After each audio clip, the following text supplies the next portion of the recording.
would say, Somalia, it's in East Africa, right? I think it's had a lot of conflict over the years, civil war, piracy. I've heard it's had a problem with terrorism. Let me ask you, what is the current situation in your country like today?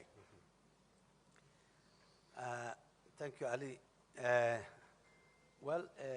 ChatGPT is artificial intelligence which gathers a lot of information from the public domain. Maybe if you could speak into the mic, yeah. Yeah, from the, of course, public domain. And some of the issues that you said is absolutely right.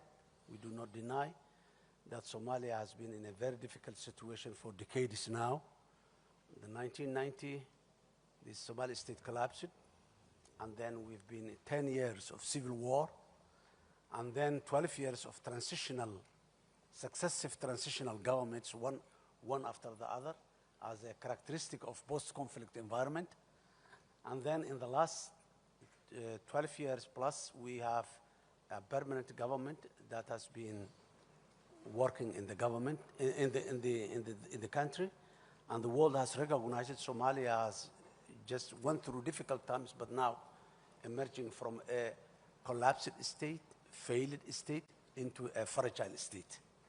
Fragility is another problem that has many developing countries are suffering. So Somalia today, you can say, not anymore failed state or collapsed, but it is a fragile in terms of economy, in terms of still our political institutions are not enough grown up yet. So the country is going through different stages, but we are making a very fast progress in the last couple of years. We get back our rightful position in the international arena. We stood up and fighting against the international terrorists. One is Al-Qaeda affiliate al-Shabaab, and the other one is ISIS, both in different corners of Somalia today. And Somalia is leading that war. Yes, the world is supporting us, so many countries, so many international organizations, the United Nations, the African Union, all of them are supporting individual countries, among which the United States, Turkey, United Kingdom, and many others are the neighboring countries as well supporting. But the lead is Somalia. It is the Somali lead that has shown progress in the fight against terrorism. So Somalia is a country that has just turned the corner, established institutions, have its own constitution, preparing right now to go into a one-person, one-vote elections after 56 years. The last time Somalia went into an election of one-person universal suffrage was 1969. So this is the time again the voter registration is going on, and we are going to have local elections and national elections as well. So today we are member of the United Nations Security Council. Today we have joined the East Africa community. We are part of, we bring back all the states that Somalia has in the Arab League, in the African Union, United Nations, all these, the IGAT. So Somalia is, alhamdulillah, back to its rightful position. We'll get to your position on the UN Security Council and the East African community and IGAT in just a bit. But here's the picture that you've painted. It was a country for many years, decades, that was characterized as a failed state, as a collapsed state. And now you've transitioned into a fragile state. But one of the problems that still persists, which you've touched upon, is terrorism, both in the northeast with ISIS and Daesh, and then al-Shabaab. Talk to me about the issue of terrorism. It is not only a national problem, but it is a global problem. And how does it affect the current status in your country? Well, both terror organizations that we are speaking about, Daesh and al-Shabaab, which is an affiliate of Al-Qaeda, both of them, they don't have a national agenda. Their agenda is international, global. They wanted to fix a global problem, not Somali problem, But unfortunately, because of the circumstances of the past, they got the opportunity to start from Somalia on these issues. So that's what makes the whole effort of African Union, the United Nations, and many other international partners to get together to fight against them. So these guys, they have been occupying a major portion of Somalia, particularly the rural Somalia. Today, they are remaining in pockets. In a war, big war, there are always battlefields that you lose, battlefields that you gain.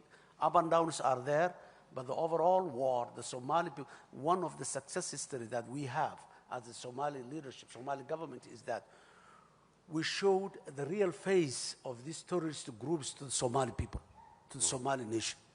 Now it is the people that realize that this and their principles, their way of life, their behavior does not fit to the rightful behavior of Somalia. Somalia is a very unique country with all the good qualities of a nation. We are one ethnic group, we are one religion, we have one language, but unfortunately because of bad politics in the past, we have certain grievances, and the terrorists, they benefit from the grievances. This is why they came to their weak institutions with social grievances in the country. That was how they originally preferred Somalia to come and stay there. So, but now things are changing. People are realizing now the state is growing up and it's providing services. That's what's more important now. This term, I was elected in 2022, and until now, we have recruited 6,000 teachers, public schools, and we've promised that we will be recruiting 10,000.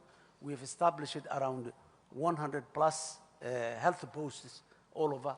Those areas that has been liberated, we are organizing what we call the stabilization program to provide the society what they have missed for the last 17 years. No school, no health post, no water and sanitation in all those areas for 18 years. Now the government of Somalia is providing those services at its own capacity and with the help of international partners as well. So people are getting the message from the government that terrorists has no place in Somalia. That's what today we have. And I have taken the connotation that these terrorists, they are a fish swimming in the bone of water. If the water is drained from the bone, the fish cannot survive. That's the terrorists in Somalia today. Thank you. When you analyze this predicament, I mean, many would argue that for there to be development, first you need to have security. Mm-hmm. But I think Somalia is a unique example in the sense that on the one hand, you have a balanced counter-terrorism effort. You're also building state institutions, and you're also building an inclusive economy. Mm-hmm. How do you do that? Well, first of all, the Somali state has opted that a private-driven economic model. The government is playing the regulatory role in the economy. That's what makes today Mogadishu, the capital city, as a bustling city with a real estate, with five-star hotels, with so many new things, major supermarkets, all international brands are available today in Mogadishu. That is the private that's making, and the government is facilitating all the necessary infrastructure for the private to do this type of business. Not only the Somalis, but as well as foreign companies as well. Turkish companies are there. They are running our international airport. Another company is running our seaport. They are also doing so many other businesses in the country. Similarly, there are other companies from other parts of the world as well. So that private-driven. And then we have provided two important instruments for that, supported the private-driven economy. One is the National Transformation Plan, which is fixing all the weaknesses of the state institutions so that they can take steps with the fast steps that the private is taking. the national